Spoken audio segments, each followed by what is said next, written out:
आजच्या या कॉर्नर सभेच्या निमित्तानं मला या ठिकाणी सांगायचंय, एक नगरपालिकेची निवडणूक कुठलीही निवडणूक असू द्या, एक प्रोटोकॉल म्हणून प्रचार सभेचं आयोजन असतंय. परंतु या ठिकाणी काम करत असताना गेल्या 10 वर्षापूर्वीचा परंडा शहर आणि आताचा चालू परंडा शहर याच्यात जमीन आसमानचा फरक झालेला आहे. कारण आज या परंड्याचा पूर्ण चेहरा मोहरा बदललेला आहे. या जाकीरभाई सौदागर साहेबांनी आदरणीय तानाजी साहेबांच्या नेतृत्वाखाली आणि एवढी मोठी विकास कामं करत असताना सुद्धा विरोधी लोक म्हणतात की विकास झाला नाही, विकास झाला नाही. ह्यांचं डोळे बिळे काही मसलवट्यात गेलेलं आहे का कुठे?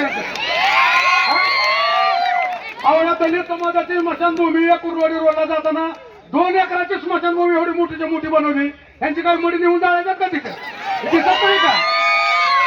ह्या बोत्रा रस्त्याला भीमनगर मध्ये आमच्या डोंगूर होता, तिथं कधीतरी 4-5 वर्षाचा उंच होऊन ती डोंगूर हवार करून तिथे एवढी मोठी स्मशानभूमी बांधलेली आहे कोट्यवधी रुपयाची.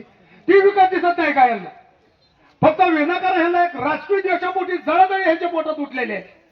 आज परंडा शहर ही कुठं बसलेला आहे? तो हे तुला होतं काय? ह्याच्या अगोदर आम्ही नगरसेवक होतो.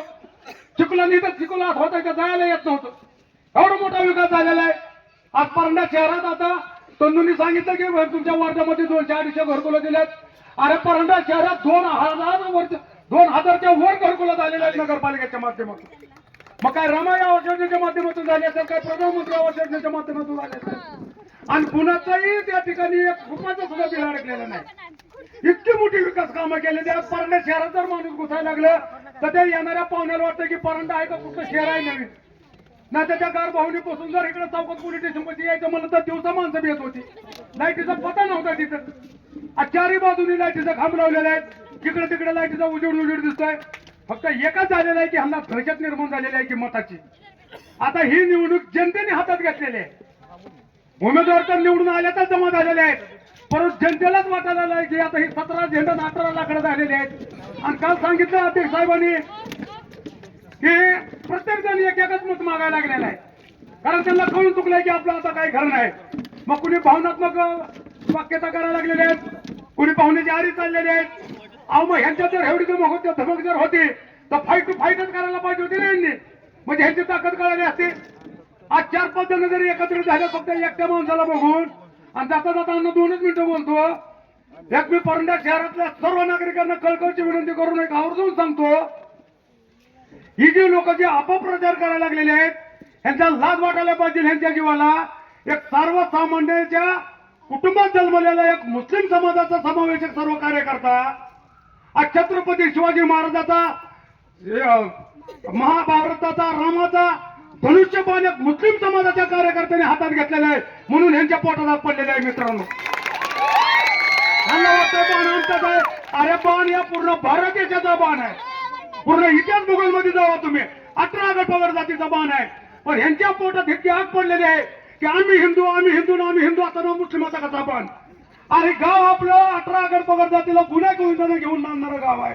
आज जाकीरभाई नगराध्यक्ष झाल्यापासून आजपर्यंत मला सांगा तुम्ही कुठं जाती तणाव निर्माण झालेला आहे का? त्याच्या चुकत पडणारा माणूस आहे. कुणाची एखाद्याची घरचा जर पेशंट जर कुणी एखादा दवाखान्यात जर ऍडमिट असता तर पट्टीशी जाकीरबाईला फोन करतात, जाकीरबाई असा विषय झालाय. कुणाचं लग्न असू द्या, कुणाचं कार्य असू द्या, कुणाचं दुखणं असू द्या, कुणाचा एखादा दारू पिऊन मरायला लागला तरी जाकीरबाईला फोन करतात की जाकीरबाई मरायला लागल्याला घेऊन चालतात. म्हणजे इतकं मोठं त्याचा विषय करतात. एखाद्याची मूठमाती करायची असेल तर खर्चाला सुद्धा पैसे मागायला जाकीरबाई करतात. त्याचा मी स्वतः साक्षीदार आहे. कवापर्यंत त्यांनी 100 रुपयाची पावती कधी फाडली का? कुठल्या जयंतीची, कुठल्या दसऱ्याची, खेत्राची कधी दिसतं का कधी कोणाला? आमचं तर आयुष्य गेलं बाबा पारंड्यात. कुणी 1000-500 रुपयाचे वर कधी ह्याने वर्गणी दिले नाही. पण ही माणूस तुमच्या समोर बसलेला आहे, 1,00,000, 2-2 लाख, 3-3 लाख वर्गणी देतो सार्वजनिक कार्यक्रमाला. आणि अशा माणसाला विरोध करणं म्हणजे मूर्खपणाची लक्षणं आहेत. म्हणून या ठिकाणच्या मतदाराला मी आवर्जून सांगतो, काळजी करू नका, घाबरू नका. आपला विजय निश्चित झालेला आहे. आज पूर्ण जनता जाकीरबाईच्या पाठीमागं तानाजी सावंत साहेबांच्या नेतृत्वाखाली, दत्तांनाच्या नेतृत्वाखाली पूर्ण गाव संघटित झालेला आहे. आणि येणाऱ्या 3 तारखेला आपला 100% विजय आहे. म्हणून या ठिकाणी सर्व मतदारांना मी आवर्जून सांगतो, येणाऱ्या 2 तारखेला जिथं जिथं धनुष्यबाणाची मशीन दिसल त्या मशीनवर आपलं चिन्ह दिसल. त्या ठिकाणी 3 बटणं दाबायच्यात. मशीन एकच आहे. वर एक पिवळी चिठ्ठी आहे, मध्ये पांढरी चिठ्ठी आहे, खाली लाल निळी चिठ्ठी आहे. नगराध्यक्षाला 2 उमेदवार आहेत. आपल्या एक प्रतिस्पर्धी जिथं बाणा दिसल तिथं एक वरचं बाणाचं बटन दाबायचं, त्याच्या खाली आले की तिथे एक बाणाचं बटन आणि त्याच्या खाली आले की तिथे एक बाणाचं बटन दाबायचं आणि सगळेजण अशा पद्धतीनं काम करतील. आता कुणी अडणी राहिलेलं नाही, सगळ्याला माहिती आहे बाणाचं बटन कुठं दाबायचं, कसं दाबायचं, काय दाबायचं. आणि सर्व कार्यकर्ते या ठिकाणी आहेत.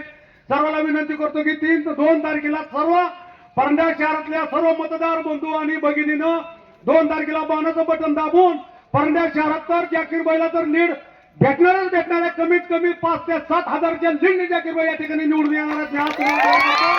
आणि त्यांच्या सर्व उमेदवार निवडून आल्याशिवाय राहणार नाही. थांबतो. जय भीम, जय महाराष्ट्र.